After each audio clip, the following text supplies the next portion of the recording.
Hi, this is Dr. Gregory Sadler. I'm a professor of philosophy and the president and founder of an educational consulting company called Reason.io, where we put philosophy into practice. I've studied and taught philosophy for over 20 years, and I find that many people run into difficulties reading classic philosophical texts. Sometimes it's the way things are said or how the text is structured. But the concepts themselves are not always that complicated, and that's where I come in. To help students and lifelong learners, I've been producing longer lecture videos and posting them to YouTube. Many viewers say they find them useful. What you're currently watching is part of a new series of shorter videos, each of them focused on one core concept from an important philosophical text. I hope you find it useful as well. In Section 5 of his Enquiry Concerning Human Understanding, David Hume is going to discuss the nature of belief. What is it when we believe something to be the case, or we believe in something? For example, that if I were to tighten this tie yet further, that it would begin to choke me. I don't have to really think it through in order to say, yeah, that's right. So he's going to tell us that from a philosophical point of view, we can't really go that far with this, but we all know what it is to believe in something. We can't define belief, but we can at least describe it. And in the description that he provides, he's going to give us some of the tools for making sense out of what it is. And we should begin by noting something that you could say starts the section on belief and then ends the section that's specifically about belief, namely that belief is produced by an object present to the senses or memory, something, right? And then some principle of association. The one that he talks about the most there is what we typically call constant conjunction. In that section, he's talking about customary conjunction because he's just finished talking about the importance of custom or habit in allowing us to have beliefs about empirical matters, matters of fact, or truths of existence, as he calls it.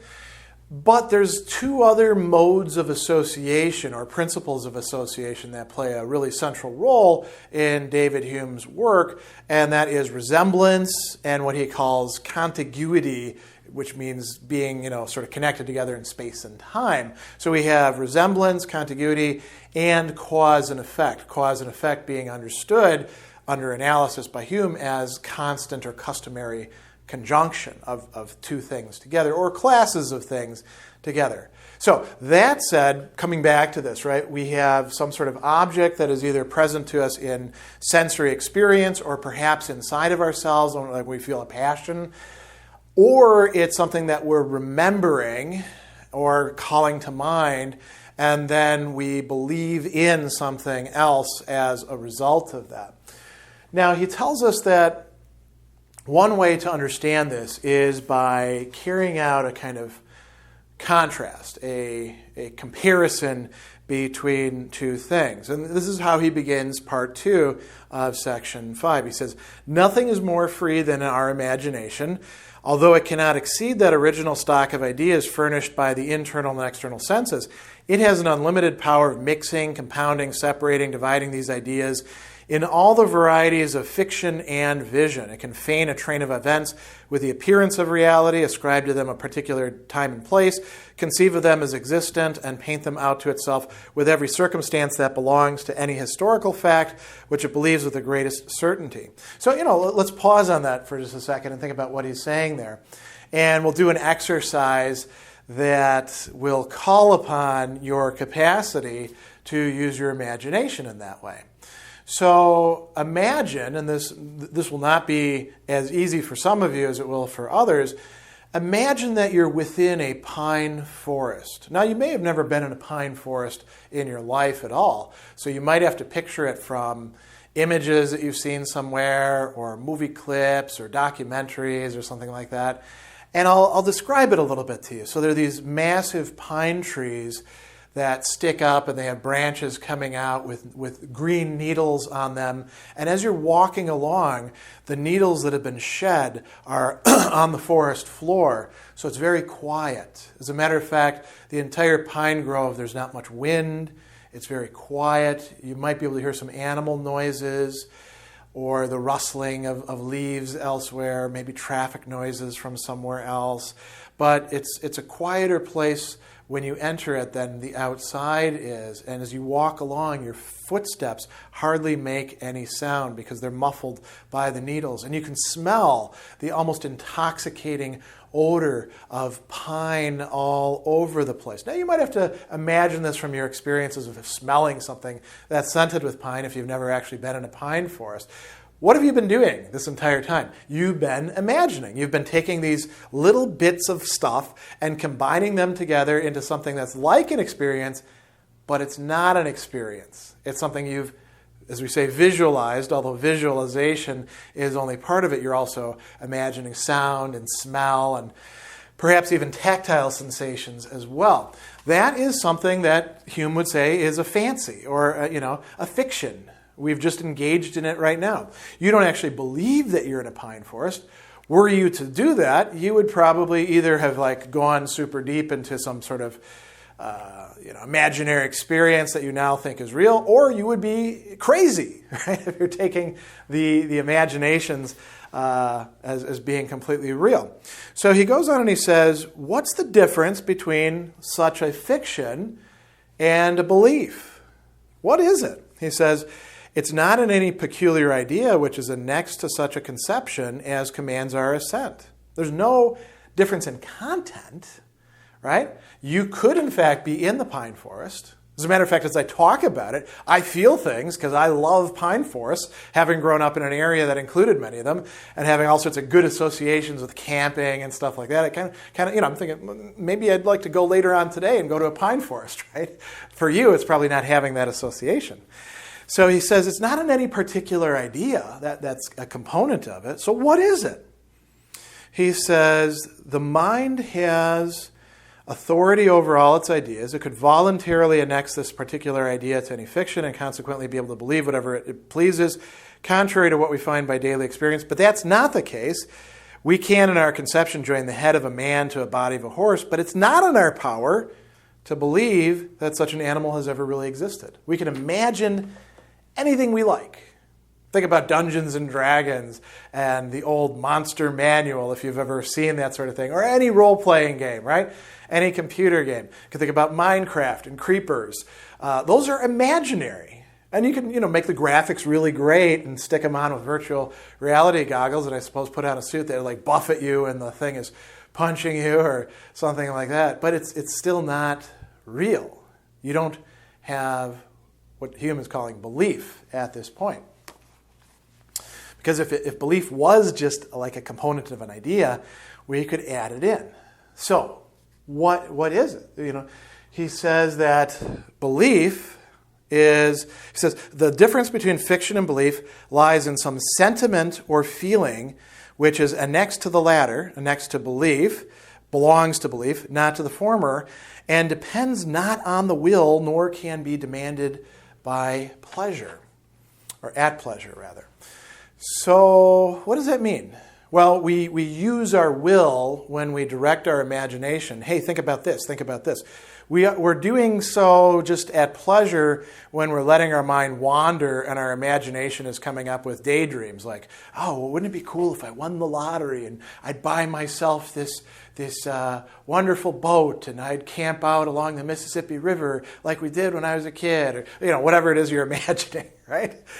You could come up with all sorts of other things, many of them quite pleasant to indulge in, but we don't believe in any of them. As soon as somebody says, hey, what you thinking about? You're like, I was thinking about this thing that's really just a fiction and not reality. This is why some people would actually prefer to stay in their daydreams because they think their life sucks. The things that they believe in aren't any fun. So we've got a sentiment or feeling, right, that plays a role in belief. He says it must be excited by nature like other sentiments, and it must rise from the particular situation in which the mind is placed at any particular juncture. So whenever any object is presented to the memory or senses, it immediately, by the force of custom, carries the imagination to conceive that object, which is usually conjoined to it, and then we get this feeling or sentiment different from those, as he says, from the loose reveries of the fancy. Daydreaming again, right? So he says this is what the whole of belief is. There's no matter of fact that we believe so firmly that we can't conceive the contrary. There would be no difference between the conception assented to and that which rejected, if it were not for some sentiment which distinguishes the one from the other. And he uses the example of a billiard ball. So playing pool, as we call it here. So you hit the ball, the cue ball with the stick, it rolls, it's going to hit the other billiard ball, and it's going to knock it into the pocket, and then you're going to continue the game, right? You believe, even though it could go differently, that when you hit the ball is going to roll, and it's going to transmit that energy to the other ball, which is going to go in that direction. If it doesn't do that, you're like, oh man, I shot bad, I miscalculated the angle. Or maybe the table itself is warped, or there's something wrong with these balls, right? You don't question your belief that this is what should have happened. Instead, you start looking for other factors. Why? Because you actually believe. And he goes on and he says, we cannot define this sentiment. Were we to try to attempt it, and you can bet that Hume has attempted it, he says we would find it a difficult, if not impossible, task. Why? In the same manner as if we should endeavor to define the feeling of cold or the passion of anger to a creature who's never had any experience of these sentiments. I mean, you either know what cold is like or you don't. You either know what anger is like or you don't. If some other creature is like, what is this anger thing of which you speak? You'd be like, well, it's like when you get mad, and what's getting mad? Well, it's like when you get angry, right? That's not helpful at all. You can't define it. You can, however, describe it, he says. And so here's the description that he provides. He says, I say belief is nothing but a more vivid, lively, forcible, firm, steady conception of an object than what the imagination alone is ever able to attain. So we've got really two important components to this characterization, right? We have a bunch of qualities that are being ascribed to it that hopefully we understand and then are supposed to apply to something that's essentially cognitive, right? But also feeling, affective. And then we have a contrast with what a fancy or a fiction or pure imagination is able to be. So let's look at the first part, right? Lively, vivid, those are two synonyms for the same thing, basically. Forcible, firm, steady, that's also helpful as well. It's something that impresses itself upon us more. You might think back to the first part of this where he defined the difference between ideas and impressions in very similar terms, right? And we don't go any further than that with Hume.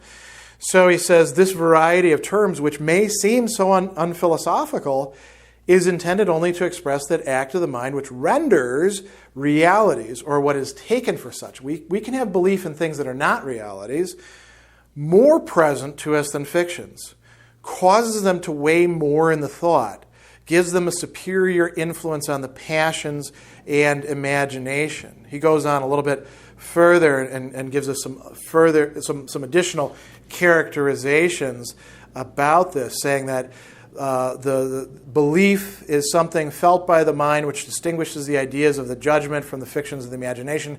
It gives them, the ideas of the judgment, more weight and influence, makes them appear of greater importance, enforces them in the mind, and renders them the governing principle of our action. And he gives us an example here, so this is quite helpful. I hear at present, for instance, a person's voice with whom I am acquainted, and the sound comes as from the next room. So I'm hearing somebody maybe from a speaker or something like that. The impression of my senses immediately conveys my thought to the person, together with all the surrounding objects. I paint them out to myself as existing at present with the same qualities and relations of which I formerly knew them possessed. These take faster hold of my mind than ideas of a fiction like an enchanted castle. These are very different from the feeling and have a greater influence of every kind, either to give pleasure or pain, joy or sorrow. And so he goes on and he ends this by saying, where we started, the sentiment of belief is nothing but a conception more intense and steady than what attends the mere fictions of the imagination, and that this manner of conception arises from a customary conjunction of the object with something present to the memory or senses. But he's going to go on and talk about the two other modes or principles of association of ideas in our mind, and those can help us produce belief as well. That is resemblance and contiguity, although these are usually going to also involve some cause and effect or constant conjunction.